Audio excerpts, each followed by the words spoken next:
We've all met that one coworker who is often the laughingstock of the business. This person typically makes foolish mistakes that make him or her the butt of all jokes. I can recall multiple managers who my fellow coworkers and I never took seriously because they lacked in their professional etiquette. One of my previous managers was constantly made fun of by his subordinates for what were nicknamed his clown shoes. Another manager was often disregarded because much of the time he was so high on marijuana that his speech and management abilities suffered. Being taken seriously in business situations will often lead to increased success. Whether you work in the White House or your local insurance agency, there are standards that your superiors and colleagues will expect you to follow. If you don't adhere to these standards, you will most likely encounter some negative effects on your career and business performance. While different industries may have different standards with regard to how one should behave in various business situations, there are some general guidelines that can be followed in order to cover your bases in most scenarios. Here are some do's and don'ts of business etiquette. There are many different aspects to how you present yourself in a business setting, but focusing on these two of the most obvious will greatly help you command respect in your profession. Your physical appearance, as well as the way you communicate with your colleagues, will be the easiest and most effective manners that you can control in your professional interactions.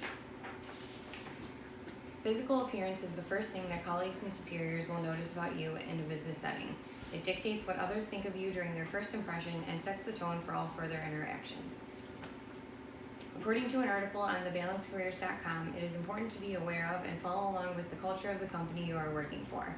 Paying attention to how others dress in your business setting will be able to give you a good idea as to how you can best present yourself. There are a couple general guidelines that you can use to educate yourself on how to dress at work based on whether you are in one of two settings, business casual or business professional. Pictured are some examples of each. Business professional attire is the more formal of the two and will most likely include wearing a professional suit of some kind in a solid color such as blue or black. You should pair this with professional shoes such as dress shoes in a matching color. Jewelry for both men and women should be limited and tasteful, such as a nice watch. Jewelry selection should be kept simple and should not be overly distracting. Hairstyles should be kept simple as well. Your goal is to present a neat, well-kept appearance that does not distract from your business purpose in any given situation. Business casual dress is the more laid back of the two guidelines. Options for this category will be more broad, giving you a little more wiggle room and freedom to wear what you please. More patterns and colors are acceptable in a business casual setting, along with khakis, nice trousers, or a skirt. Shoe selection can be a little more relaxed, though it is obviously still not acceptable to wear tennis shoes or flip-flops. It is still important to make sure that your choices do not affect your ability to be taken seriously in a business setting and do not distract from your purpose in a way that hinders your success.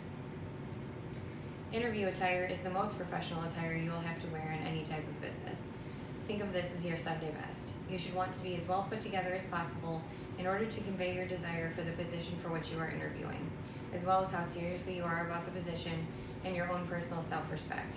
It is, however, noteworthy that this can vary from industry to industry. I recall while working at Arby's, we had an interviewee who showed up for his interview in a full suit and tie. Granted, he did get the job, but we all laughed at his expense and never really took him seriously. For most positions, a nice suit and tie along with professional footwear will be appropriate. Again, limited jewelry and a neat, well-kept hairstyle will do the trick. In this situation, it is even more important to make sure not to wear anything that is going to distract from your qualities that make you desirable for the position. In addition to your physical appearance, your written, verbal, and nonverbal language can greatly impact how you are regarded in any business setting.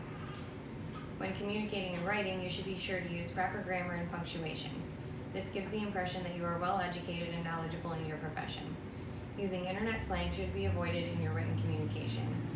Proofreading of every business communication is a great way to ensure your message is received well. Poorly written documents can only indicate laziness or lack of intelligence and should be avoided. In addition to maintaining professionalism in your written communication, you should always be cognizant of how you are portraying yourself in your in-person exchanges with all of your business associates. Just like with your writing, you should try to use proper grammar and pronunciation.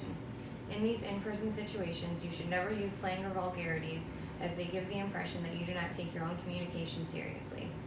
Your nonverbal language is also an important part of your in-person contact with your associates and colleagues.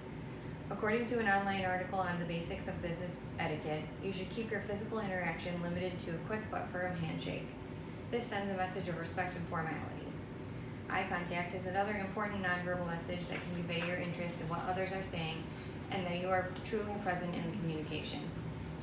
The article also explains that having proper food etiquette when needed is another important habit that can affect how you are regarded in the workplace.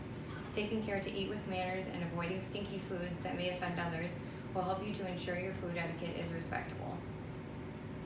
Having proper business etiquette may seem like such a common sense topic, but following these few guidelines will ensure that you are never subject to a lack of respect or even ridicule in the workplace.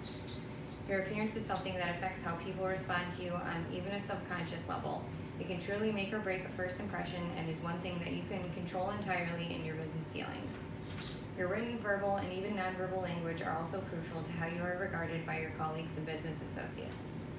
You may or may not already be aware of these guidelines, but it can never hurt to try to refresh your business etiquette and compare these suggestions with your current habits and behaviors. Something as simple as your lack of eye contact with potential new clients could be the one thing that gives them a bad impression and makes them take their business elsewhere.